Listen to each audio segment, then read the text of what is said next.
it's what we tell ourselves as well that we have to watch out for and not believe it all the time. You know, if your heart says, I want to do that, I want to start painting, then do it.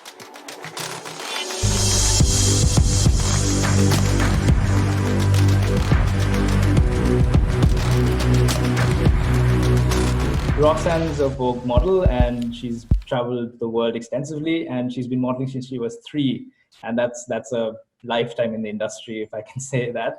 And she's an inspiration to me personally, because I might be into photography, might not necessarily be into portraits, but I do follow a lot of portrait photographers. And my feed in general is full of models of a similar age group, a similar body type, if you will, a similar skin color, if you will. And that over the last few years has been changing. And I came across Roxanne's work because I was looking for people who don't necessarily fit in with what you would think of when you think of a model, so to speak, because we have these preconceived notions in our heads, you know. And I think this is something that Roxanne also spoke of in one of her YouTube videos. When you talk about nurses, for instance, you only think of females, you don't think of male nurses. When you think of doctors, it's like at the opposite, kind of. And so she's someone who has been working across the years with women of different age groups to also help them with self-empowerment. And that's why, if you don't know who Roxanne is, really go check out her work. Definitely watch her YouTube videos, because for me, that's been an eye-opener in many ways. And just subscribe to what she does, because she is incredible and her work is incredible. And I hope this is also helpful to whoever watches this, wherever you do. And yeah, so if I missed anything, Roxanne, please fill us in, because I'm sure the internet doesn't know everything there is to know. So, well, maybe I can fill in a little with our discussion. Yes, sure. I want to talk to you a bit, because you're someone who started off very young and you're still at it. So what's kept you going? Like what keeps you up? It gets you up in the morning and says, you know what, this is what I want to do. This is what I've got to do. What inspires you to do it? Well, as a young child, I would play dress up and enjoy it. And then as I got older and found out I could get paid to do that, well, what a perfect fit. I've always enjoyed the creative expression that clothes and hair and makeup can allow you. And it's always inspirational. It's forever changing. So I don't find it dull. I find the trends changing and the posing changing. There's always more creation. And being an artist at heart, coming from a long line of artists in my family, it suited me, this whole industry. There's also many tangents you could go on, photography or set design or fashion design, and etc. So I always enjoyed seeing people change and grow. There was a lot of room for personal development and personal expression. So I find that very important. It's not a closed, boxed in kind of industry. There's a lot of creative freedom. So for me, I loved being in the industry and being surrounded by all that creative freedom. I did try the other categories I just mentioned, but I always fell back to modeling. I had experience with dance, so I had a lot of body awareness, and the bone structure, which helped with being photogenic. But also, I didn't have a plan, like I want to model for a certain amount of time for, say, to pay off debt or to save for a down payment for a house or pay for college. Like some models do, and they give themselves a time frame and then they get out. But because this was just so suited for my character, I loved the variety that the industry gives you. You have different locations that you work on, different groups of people that you work with. And everything's different with each job. And so I liked that. Some people prefer to have the knowledge of when they'll work, when they'll have their days off, when their paycheck will arrive. That's not this industry. So again, that suited my character. So I found a lot of inspiration from that challenge of having to go with the flow and seeing what this month would bring and who will I work with now. So that was part of my inspiration to keep going all these years.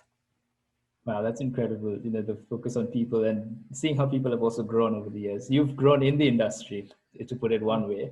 And as you've grown, have you noticed any changes in maybe age-related issues in the industry itself, or how the industry treats people based on their age? Yes. Okay, let's say in the 1980s, when I was a young woman, before I had children, before I was married, um, it was a different era. We didn't have digital, so we needed to go to location to get the background that we needed. So there's a lot of jet setting. There was big budgets for photo productions. There weren't as many mandatory rules in place for models. So models were asked to do things that they're not asked to do today. So there's, it was quite different back then. We'd have longer hours to work. That's an example. Today, models are to work the 8 hours and have an hour off for lunch, and to have a designated area to change in privacy. And back then it was just, we'll go on location, well, you change somewhere on the road, they'll, you work until the job is done. You might have 12-hour days and you work 7 days a week. So that was a different era. And there was a lot more partying going on after the job at night. So that's changed. Well, at least it has for me also. As someone gets older, I won't accept calls, the wake-up calls at like 3 in the morning. Like sometimes there was a job back then, you would be expected to say, yes, okay, I'll be in the studio at 3 a.m. to drive to location to get that sunrise shot. Well, at this age, I'm not doing that. I'm not going to get up at 3 a.m. Fortunately, those kind of jobs don't exist anymore, or, if they do exist, then we make sure that everybody agrees to what's happening. You're just not expected to do it. But that's a difference. The demands on an older model are a bit softer and more respected. It puts the job at risk also if, I'm expected to be awake and on, so to speak, at such an early hour. You put the production at risk that you don't get the picture.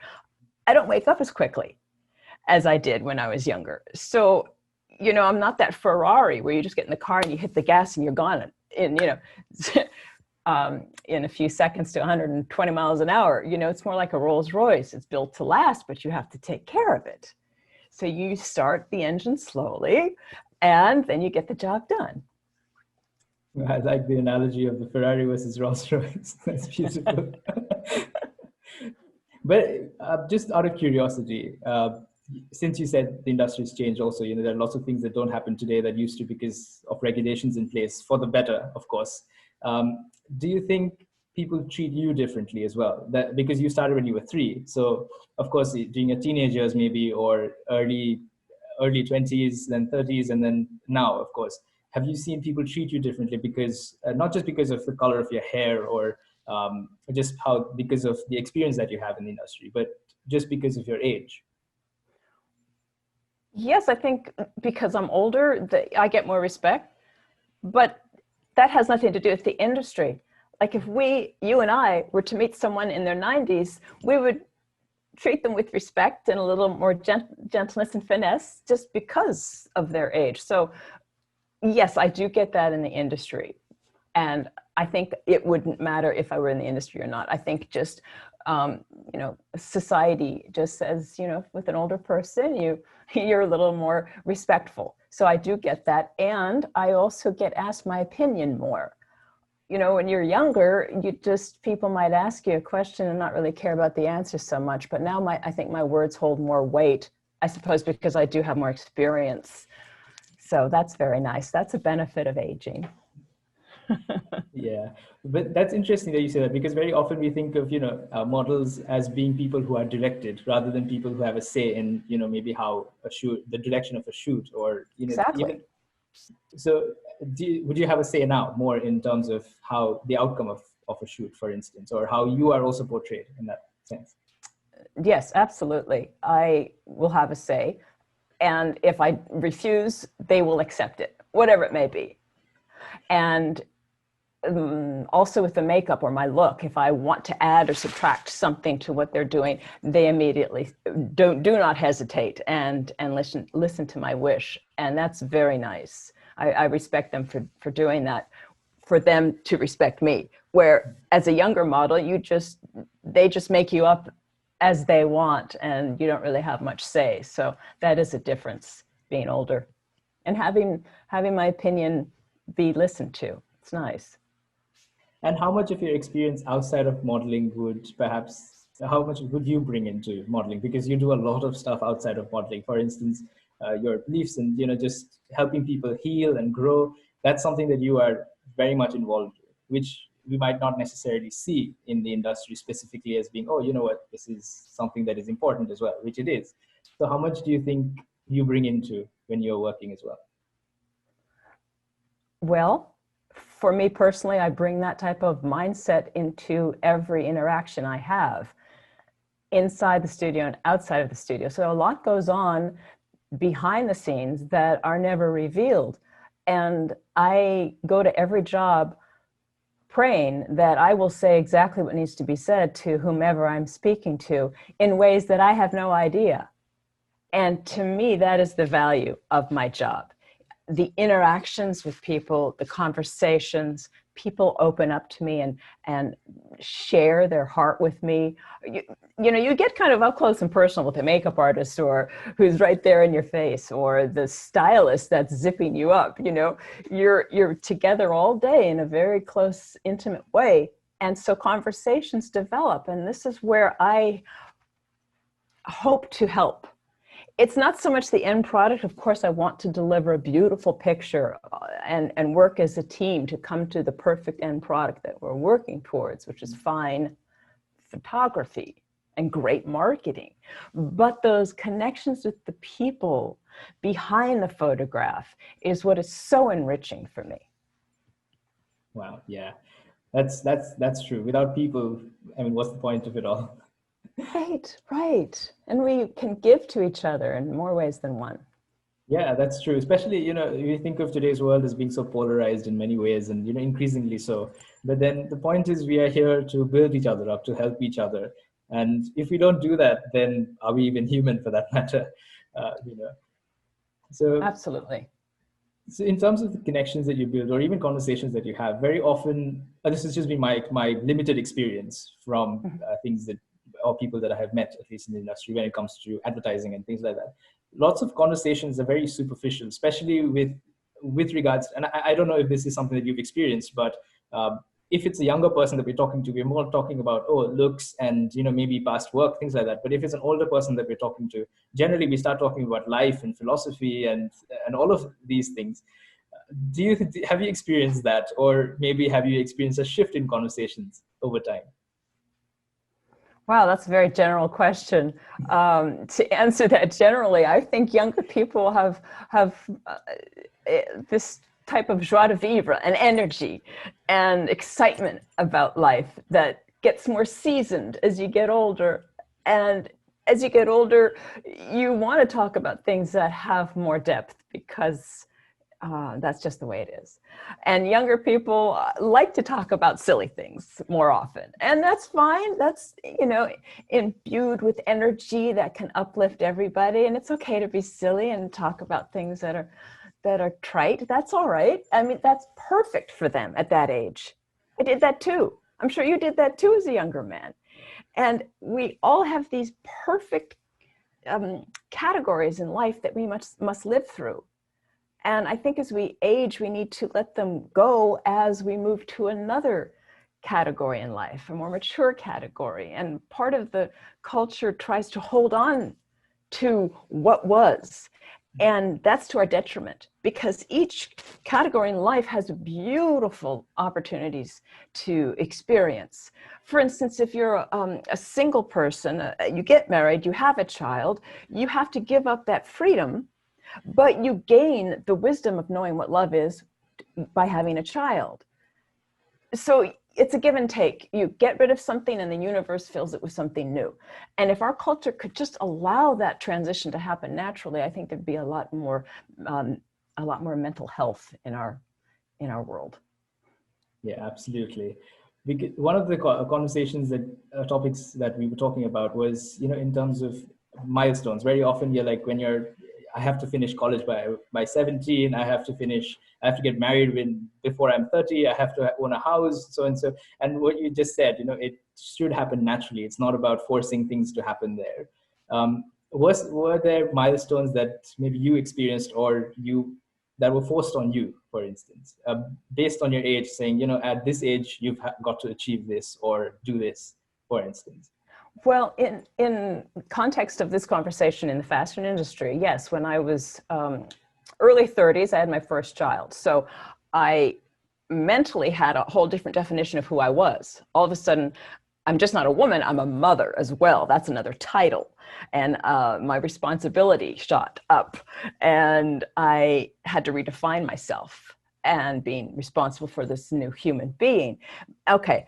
In the industry, however, I was in that weird age. I didn't look young, but I didn't look old, according to the industry. So I was in this strange flux, like how could clients categorize me? Where did I fit? And so, yes, that was put onto me. I still looked the same, but I think maybe my attitude changed about how I presented myself to the world because I had this new self-identity. And it was this odd period of not being young enough, not being old enough that the industry put on me. And I waited it through, and then I was into the older category, naturally. It was a weird few years, though. But that was okay. They gave me more time to dedicate to raising my infant, so it all worked out. But that is one instance that comes to mind to answer your question. And what about personally? Did you have any goals that you'd set for yourself? With like, this is the age that I have to reach a certain goal, for instance, in life? Well, after, loving the industry and the variety it offered, as an older woman, I then had 2 children and a mortgage, and I did not like not knowing when that phone would ring. So I wanted to have more, I guess, control over security. So, pardon me, I decided to then open the consulting business that I had for 10 years, which was more, it allowed me that peace of knowing more finances that would come on a regular basis. And I could also model at the same time. So yeah, I felt like I just needed to not be at the mercy of clients calling me at their whim. I needed to have more structure and more, having that mortgage and the children, I needed to be more responsible. So yeah, I kind of grew up and started my own business. Even though modeling, you're your own, you're self-employed and it is your own business. It was time. It was time to do that. Yeah. And how did you deal with this? Is of course personal curiosity also, because you said you don't know when the phone's going to ring next, and that's a lot of uncertainty. How did you deal with that? And did you, being young at the time, also help with a lot of that, or has that maybe right now you think maybe if I go back, I should not have worried so much about it? Yeah, isn't that good advice for everybody? Don't worry about it so much. Things will work out. It's okay. Yeah, I think the lockdown has really taught us that. I think so too. And how much do we really need? What is important? Let's get our priorities straight. Sure, over the years, there were times that were tighter and stressful, but I made it through and it all worked out. Wow. Just one thing I wanted to touch upon, the color of your hair, if that's okay. Sure. You mentioned in your 30s is when you actually embraced it. And you said, also when you did your first shoot with the current color that you're rocking, what made you take that jump and be like, no, I'm going in for it. It doesn't matter what the industry thinks at this point. What made me do that? Yeah. I could not stand paying someone to pour chemicals onto my head every 3 weeks. I mean, that just for me made no sense. It was toxic for my health, toxic for Mother Earth. I mean, all those chemicals go down the drain. what happens to it? And why was I doing that? I, I wanted to be authentic and be my real self and not hide behind what I thought I should have been looking like. I wanted to look like myself. And nature, I think, knows the best colors for you. You know, when you age, the skin gets more wrinkly, and so the whiter hair also softens the wrinkles, and it brings out your eye color more. So it's this, you know, beautiful transition that nature gives you if you just allow it. And then I loved saving all the money. But you also mentioned that there was no demand as such at the time, whereas today there would be maybe a few calls, for instance, for people with gray hair. So that's definitely something that has changed. But was that difficult for you at the time? Maybe was that a worry? Maybe, okay, you know, this is who I really am. This is me being true to myself, and also, of course, beneficial for life itself. But what about the future now? Yeah, it's hard to believe, but at the time it was just something I had to do, and I knew I was putting my career in jeopardy because that was 20 years ago, and 20 years ago it was not a thing. You could not go to the hair salon and have your hair dyed gray like you can today. You couldn't go to the store and buy a box like young girls like to do and make their hair gray. It was not a thing at all. So my agent, bless her heart, said, listen, why don't we just take a few pictures and just see? And I thought she was going to waste my time. I thought, why even bother? I had to cut off all my hair to let it grow in. That's what I did. I didn't gradually grow it. I just chopped off the old, dyed, unhealthy hair. So I had a totally new look. And so I took her advice and took a few pictures. And I actually ended up working more in the United States with gray hair than I did in the United States with dark hair. And it, you know, the rest is history. It's just, I mean, the industry has boomed for gray hair. Yeah, we actually had a conversation with Rebecca Valentine. She runs Grey Model Agency in the UK, which is UK's only agency for people with for older models. You know, and she was saying the same thing. It's interesting to see how things have society or the industry has also been more accepting of people that way. But since you mentioned that you ended up working more with gray hair in the US than you had before, and you also have traveled, have you seen differences in countries that you visited, or different cultures, for instance, as to how they accept you for who you are, in terms of not just age, but also hair color, for that matter? Oh yeah, I think, you know, I lived in Europe for 10 years, and I feel that the Europeans have a more acceptance of women being natural. They have a lot of magazines where they are dedicated to women 50 or 40 years and older, and they do not Photoshop them. And these magazines are extremely successful. You know, it's very nice for a woman to open a magazine and see somebody that looks like her.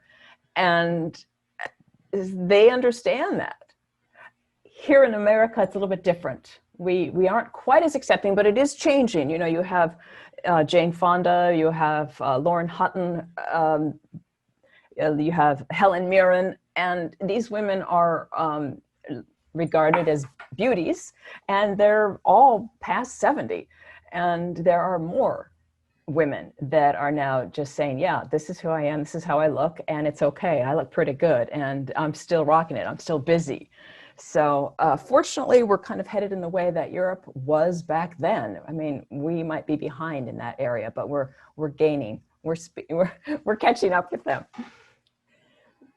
Would there be, I mean, I'm not very familiar with Europe, but would there be maybe possible reasons why Europe was ahead in that sense, and perhaps even for us in India also, and Asia are still lagging behind in that sense? Oh, good question. I hadn't thought about that. Maybe the first thing that came to mind was health. The Europeans, you know, they eat well, they dine, they rest, they vacation in a longer spells than in America. Here we'll hurry with our food, we'll skip meals, we don't sleep enough, our vacations are too short, and that has to do with our health. It takes a toll on our health. Europeans age more gracefully. They're more at peace with who they are. So they don't, you know, go to the doctors to get the surgery like Americans do.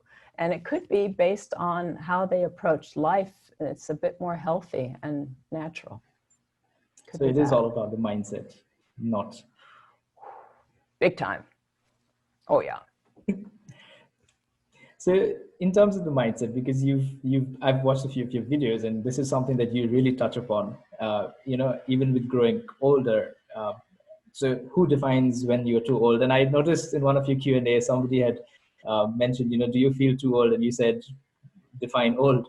That was just your response. And so in that sense, because a lot of times we are told, this is what is old and this is what is young. How do we get past that, do you think? Especially in an industry that does definitely define young, old that way. I grew up with two sisters, and when we were children, we fantasized what it would be like to be older. And we thought, oh my gosh, when we're 21, oh, can you imagine we'll be so old when we're 21? And now I'm way past that. And I still feel young. And yet, what does that mean? How do you get past it? I guess, don't buy into it. Don't listen to definitions that tell you you're something other than you are. I feel a lot younger than what people think this age is. And when I look back as a child and I thought 21 was old, you realize your perceptions of things are incorrect. And I hope to let other women know that as you age, it doesn't mean that you are what society says. You can still be relevant. You can still be vibrant. You can still contribute. You can still have a full life. Even if what society says is old, it's like the soul has no age to it. And we are all souls and spirits. So if you want to start something new, a new chapter in life, and you're 80, you can do that. Doesn't mean that there's nothing new to learn. There is always more to learn and always more to give. Yeah, absolutely. I don't know if you've heard of Dilys Price. She held the record for being the oldest female skydiver in her 80s, right? And she started skydiving only after she was 50. Sadly, she passed away last month, but I mean, that's an incredible story. She just decided, I'm going to do this. I want to do it. And it doesn't matter that I'm 50, who cares? You think of skydiving and be like, oh no, this is a young person's sport. And you're like, nope. And she didn't just do it once or twice. She did over 1,000 jumps. And that's an incredible Wow. thing. That just goes to show, it's just about the mindset. It's not about allowing society to define and put you in a little box and say, nope, you're beyond 50, that's it for you. And it's not only the society, it's also that ego mind that is in there saying, no, I shouldn't, no, I can't, no, that I'd make a fool of myself. So it's what we tell ourselves as well that we have to watch out for and not believe it all the time. If your heart says, I want to do that, I want to start painting, then do it. Absolutely. Thank you for that. I think that's brilliant advice. Would you also be able to touch upon maybe age-related barriers that people might face, as not just as they grow older, but across age groups? Because I think you're someone who has had more experiences than a lot of us when it comes to, since you've been in the industry, traveled the world. I'd love to get your perspective on that. On age-related changes in the industry? No, just age-related barriers that people might face. Yes. Well, we've got cultural barriers, we've got cyclical barriers, and we've got the changing barriers. And what I mean by that is the changing barriers are the self-imposed societal barriers that, like we were just talking about, you have to be at a certain place, at a certain time in your life, and at a certain age, it's over. Those, fortunately, are changing. And they're almost cyclical also. That's the other point about barriers, because, for example, if we wait long enough, things will come around, things change. History does repeat itself, as we've all heard, but more succinctly, what I'm talking about are, in my own experience in the industry as a model, let's say about 15, 20 years ago, fillers, everyone was getting fillers. I was being offered several jobs with, 6 figures to be injected and to show the results. And I refused those jobs. That wasn't along with my ethics. I didn't want to do that for that, even for that large amount of money. And now we have clients that are asking for women that have had no fillers, because that change is swinging back. And that's one of the things, but I mean about a cyclical barrier that's changing. If you wait long enough, you know, it's like a trend. It just changes. It's not set in stone. And then you've got the cultural barriers, which are different. Like in LA, you know, they want you tan and they want you toned and they want you tight. And yet in Hamburg, where I lived, they love women that are robust and real and raw. Or then you go to the African tribe, in the Belly tribe, where the women wear all those metal necklaces, and you know, that's what they define as beautiful, and that's what they accept. So there are trends all over the world that vary, and I think that they do change if you have patience. You can also be the one that would help to create a new trend. Maybe I did with going gray 20 years ago when it wasn't a big deal. It wasn't even thought of as acceptable as someone who modeled. But with patience, perseverance, it's changed. So we can all do a little part in actually breaking these barriers and in our own way, not Yes. realizing that, you know, 50 years down the line, it might be a huge movement for all we know. Yes.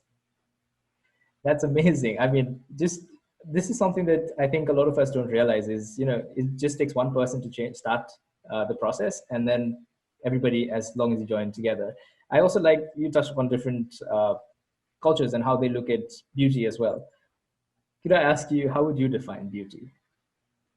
I define beauty as energy, and the energy that just pours out of a person and then affects the people that sees you.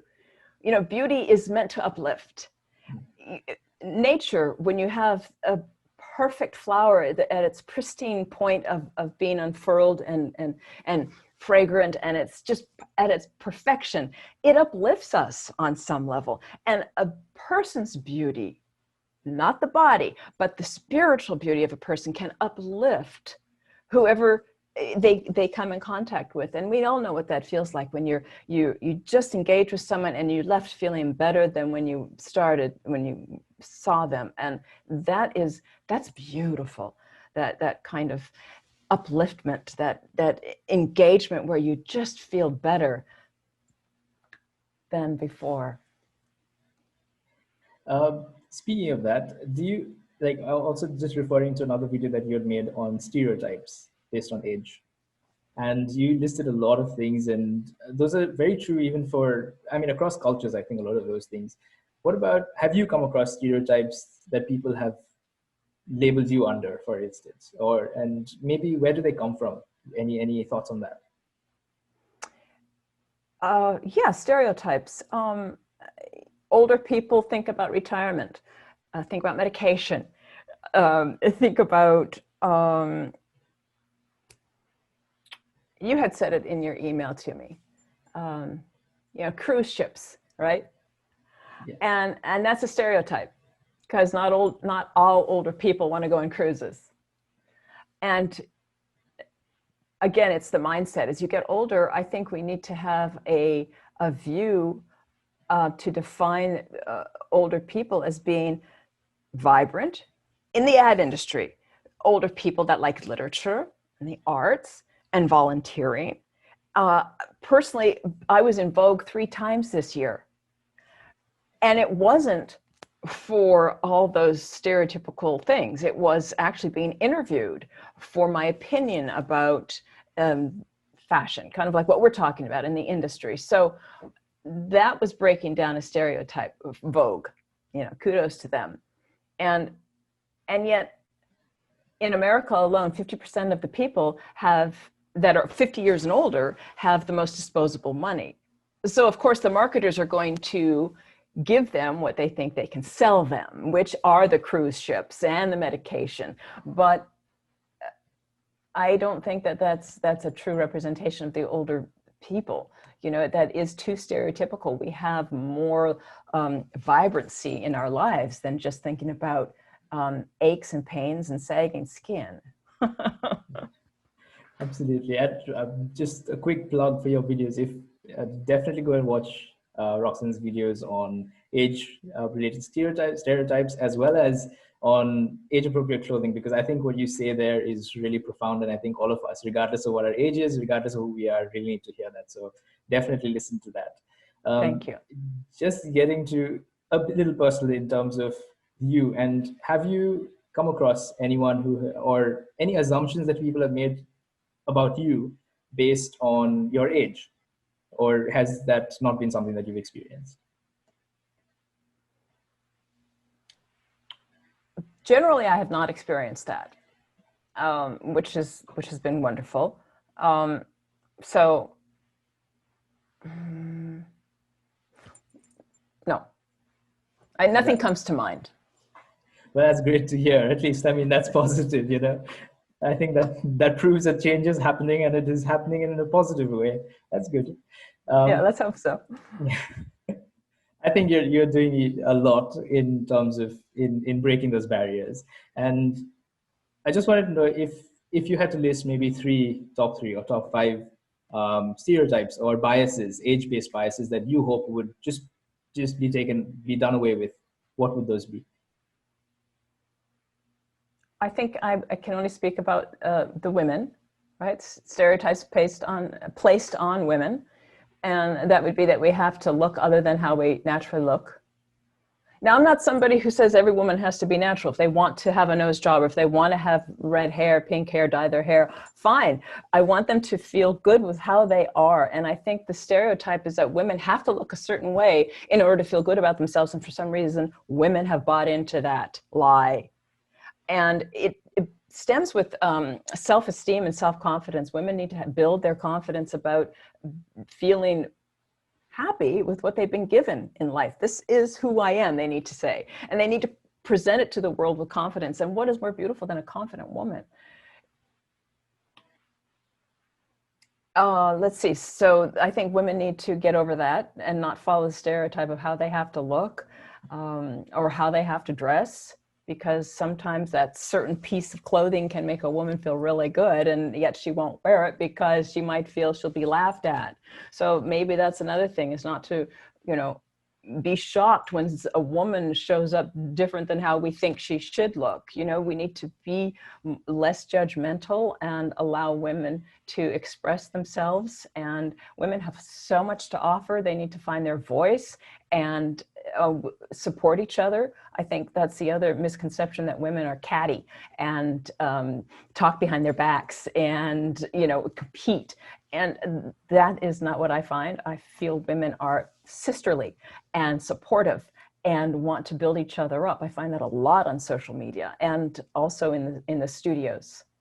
So that would be another one. That's beautiful. So how did being a mother change things for you? Because I don't know. It's the only thing I've done. So I don't know what it would have been other. This is it. Maybe, let's get more specific. What do you mean exactly? No, you said you had your first child when you were in your 30s, right? Yes. So before that, you were modeling way before that, and you continued modeling after that as well. So how is that a new role, a new responsibility? How has that changed you, or how has that shaped your life, for that matter? Sure. If I didn't have children, I would have lived in New York, in a big city, but I didn't want to raise my children in the big city. I wanted them closer to nature. So I moved to the Rocky Mountains in Colorado, to Boulder, and that's where I raised my children. And that wasn't a fashion capital of the world, as you can imagine. So I lost out on a lot of jobs, but that was okay, because being a mother was my first job, and I felt I only had one chance. So I did it the best I could, and I put modeling on the back burner, so to speak. But I was able to keep my head above water, and I would just take planes to work. And but that would have been the difference. I would have stayed in New York if I had not become a mother. I'll tell you why I'm asking that is because one of our topics that we covered when we were talking about gender was also about women, and how there's so much pressure, like especially for mothers. You have to do so many things, and naturally as well, you have so many responsibilities, which a lot of people don't necessarily realize, and which is why just wanted to know your take on it, because as someone who has traveled the world a lot and who has very frankly been at Right. the top of your game for a long time. Thank you. That must have been difficult, in many ways challenging as well, which is why I That's wanted to know. That's a really good point to bring up. Thank you. That was one of the things I taught in my school. I felt that I could teach young girls that there's a lot of self-reliance that has to be developed in this industry if they wanted to be a model. But it's also something they could take with them, no matter what job they were going to go into, because you need to have a certain discipline if you're to model, because you need to be disciplined with your diet and to keep your body tip-top shape and your skin glowing. You need to have your muscles toned, so you need to have a regular workout routine. You need to show up on time and get yourself from A to B, and know where you're going, and to bring with you what it is you need. So nobody's watching you or helping you. You're very self-reliant. Your agent will give you a list, but you need to be the one that puts all this into action, and you need to be on time for the plane, for that call in the morning. You need to be where you need to be. Some people just don't have that discipline for all of those categories. You need to keep your hair and nails, all of that, in tip-top shape. So it isn't for everybody. Some people just don't want to keep up on that. And if you're young, fortunately, you typically have a beautiful, healthy body. But as you age, you really need to be disciplined to keep yourself fit and healthy, and to have the energy. This business takes a lot of energy to show up and always project that that happiness, that smile. It's taxing. So you have to be disciplined in order to be on top of your game. So your experiences of ageism, do you think it would have been different if you were of a different gender, or maybe it hasn't been influenced by the fact that you are a woman, for instance? Sure. We all know that women are given so much more of a hard time with how they age, how they look, how they shouldn't age. It's a tremendous burden that we've all accepted. And what for? Because we want to be appealing to the opposite sex. It's just kind of strange. And yet not all men want women to be young and perky. They enjoy a mature woman. So that's strange too, to lay that on men, to think that that's all that they want, or to think that in advertising all they want to see is youth. Mind you, youth is beautiful, no question about it. Yet there is a certain beauty to a seasoned person, someone that has character on their face. There's a certain beauty that's not man-made. So it's captivating. Like, oh, look at how that person turned out. Look at those lines. Look at that expression that person has developed and their life experiences has given them.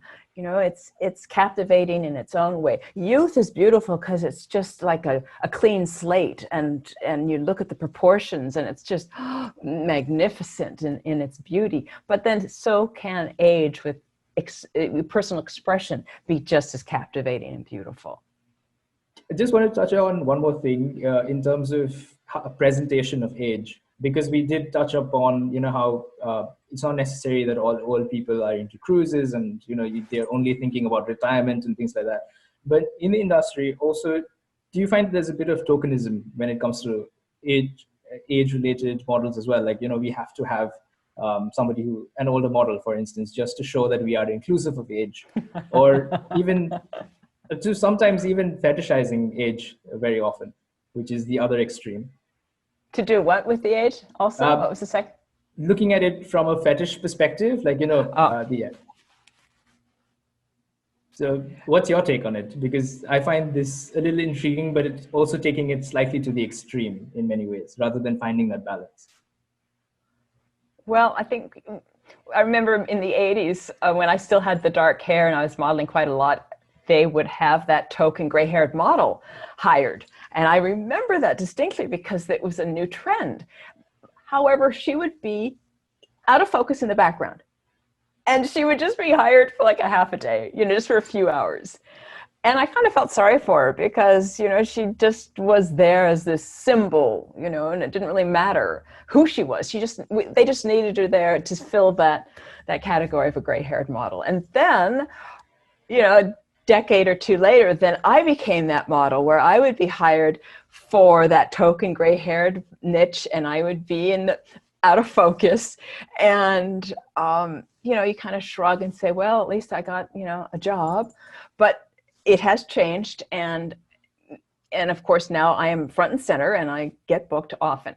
So kudos to those companies that have decided to showcase the older woman, and they get complimented by their clientele constantly, at least what I read on social media. Oh, we're so happy to see older models, And if they are the type that just do it as a fetish or just as, again, just the token, well, kudos to them as well. At least they are making that effort. At least they are trying to get on that new trend, which hopefully will just be the norm. There is still that transition because we also have the plus size models that a lot of companies are starting to embrace. We have the LGBTQ division that companies are embracing. So, we need to be patient. Many of us just want it to be like now. And there are still people that are catching up. So at least it's headed in the right direction, I think.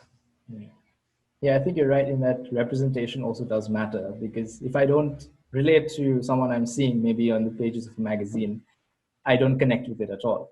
So what's the point in that case? I'm sorry, I'm name dropping one more person if that's okay. But do you know Kathy Jacobs? She modeled for Sports Illustrated after she was 50 for the first time. She got into modeling after she was 50 and then also modeled there. And she said, she got a lot of messages from people, especially saying, my mother, I know my mother is beautiful, but my mother doesn't see it that way because society has told her she's too old to be beautiful. And then now you come along, and then now my mother is also inspired by all of that. What's the response been like for you in that sense? People are inspired by my age, and people are inspired that I've gone natural. And it's, for me, I've been doing this for 20 years, right? So I'm so happy to see that it's really catching on. And women are starting to be more bold, and they are becoming less placent. They are becoming more active in their own definitions of who they are. And that's a beautiful thing. So I'm very happy that I can inspire women. I actually have men come up to me and they say, I wish my wife would go gray. I can't tell her. She's always dyeing her hair, but I wish she would go gray. And there was another woman I read about who did a test, and she went on those dating apps and she took a picture of her with the dark hair, and then she did a photoshopped picture of her with gray hair, and it was the same picture, just different hair color. Well, guess which one got more hits? The gray-haired one. So I think that shows that even the opposite sex is liking to see women more natural as well. And it's just really a matter of time for it to become more mainstream and for marketers to start to make it be just the norm. I work very often with women half my age, and not to be their mother role, but to be just another model in the picture. And that's happening more and more. So that's a wonderful thing. That's a good trend. That's inspiring to the people that see the pictures as well, as I get the feedback hearing that. Wow. I mean, yeah, even as a young person, you've been someone that inspired me to look at things differently, and just be like, this is not necessarily how things should be just because you've been told. Good. It's us who decides how society is going to be in, and it's us who decides new trends, and it's us who break down barriers and stereotypes. And once we realize that, it's so freeing. Really, we really have more power than we give ourselves. And not that we're looking to be power hungry, but little actions can change in big ways. True. You also mentioned in one of your comments, I don't remember which video it was, but in one of your comments you said, I think talking about it also helps because you're taking the next step into bringing positive change. And that's one of the reasons we love conversations like this, because in Spaces we have three pillars, right? One is listen, learn, and engage. So we talk to people about things and expect that, we need to listen. Like, for instance, I know a lot of people are going to listen to what you've said right now. And for me, just talking to you and also conversing by email and looking at the work that you put out has been an eye-opener in many ways, because I didn't know that this entire world existed. Because you told, no, wait, hang on, there can be no models over this age. Like, to be very frank, before this year, I didn't know that this was such a vibrant, that there is still people breaking these barriers and doing so much. And then suddenly I find one person, then I find another, then another, then another. I'm like, whoa, hold on, have I really been living? Like, it feels like a different world altogether, sometimes. That's wonderful. So one more thing, you also said that a lot of people have been influential in your own life, and you also have a lot of friends who influence you and inspire you as well.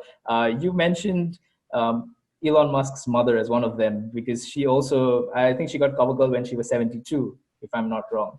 So how have people like her inspired you also to maybe grow in and do better?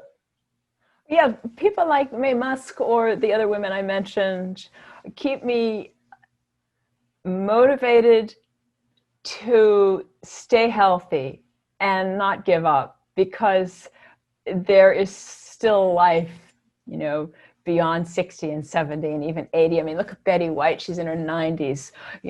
There's other women that I don't know their name, but I can think of how they started, like you mentioned, the skydiver. They start these hobbies late in life and excel, and they're really, older. And so I am inspired to realize I still have, hopefully, God willing, time, a lot of time, maybe a few more decades even if I don't have a few more decades, let's say I have one more day to live, why not feel the best I can? That means to me to watch what I eat and to make sure I move my body and to get enough rest. Those are really simple things you've all heard so many times, but they are vital as you get older, because your body doesn't repair as quickly. So everything you eat, is very, very important. And I learned that from May Musk, who is, the nutritionist. That's where her education lies. And I remember being with her and being impressed with, how strict she was with her own diet, because she knew she had reached her quota for the day and she wasn't going to have any more. And that takes discipline, especially when there's such wonderful food on sets and they have a buffet of just beautiful food that's delicious. And you have to know, you've reached your limit and you have to call it quits. So it takes a lot of discipline. So those women inspire me. Jane Fonda, with her activism, she's keeping involved with society. She knows what's happening on a global scale, and she's using her celebrity as a very powerful voice. And that's inspirational. So that's how they've inspired me to realize, keep myself in shape, keep my mind, body, and spirit in shape. Don't sleep in and think, oh, what's the use? Because as long as I'm here, there's things to do. There's ways to help. And of course, you got to help yourself first, because if you don't feel well, you're not going to be help to others. Yeah, very true. Something for me to definitely remember as well. What have been the greatest lessons that you've learned as you've aged and over the years? Wow, that's a big question. Okay, maybe top three. Yeah. Well, again, I think it's what I had just mentioned.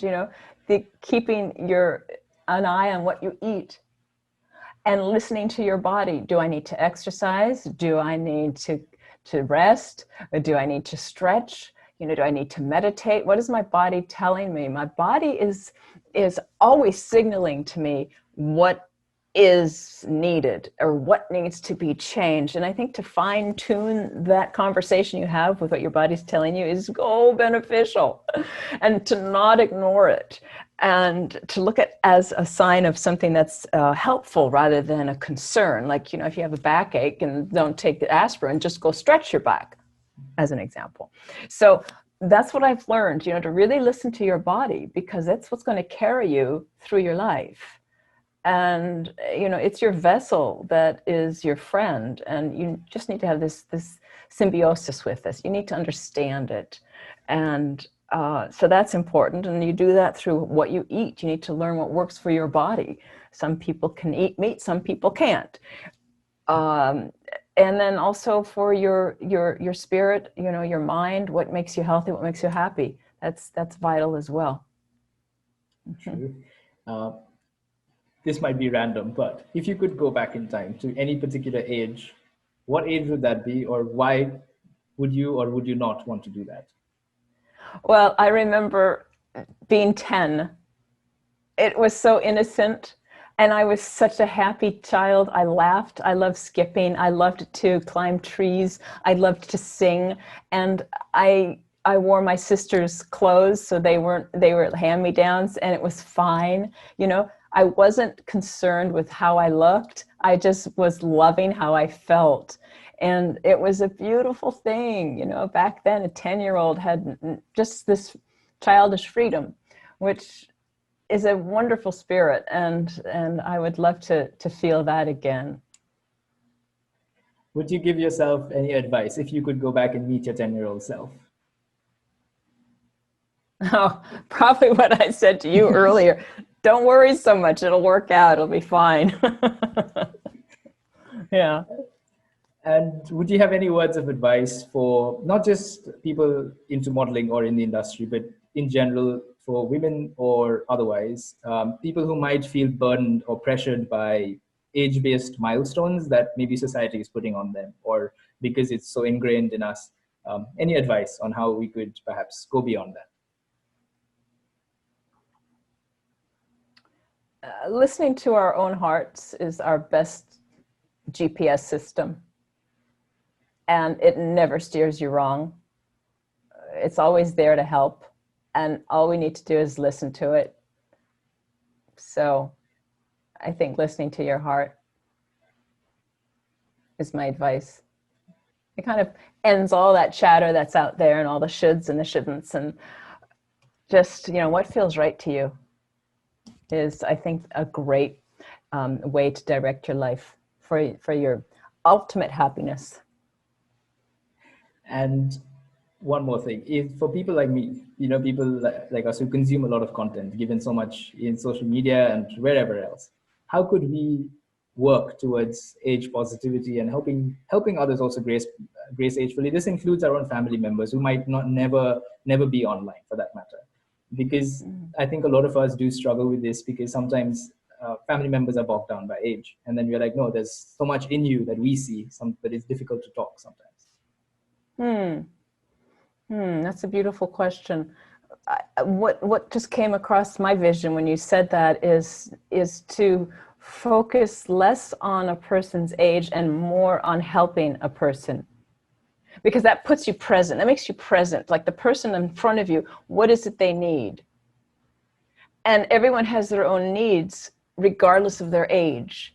So that's how we can support one another, is to help the needs of the person in front of you. And that eliminates thinking, well, if they're 10, they need this. If they're 80, they need that, which might be true, but it might not be. Maybe what we think of each of them needs is the opposite. And you know what I mean? It just allows for a non-judgment on our part, to be present with the person you're with and to give them what they need.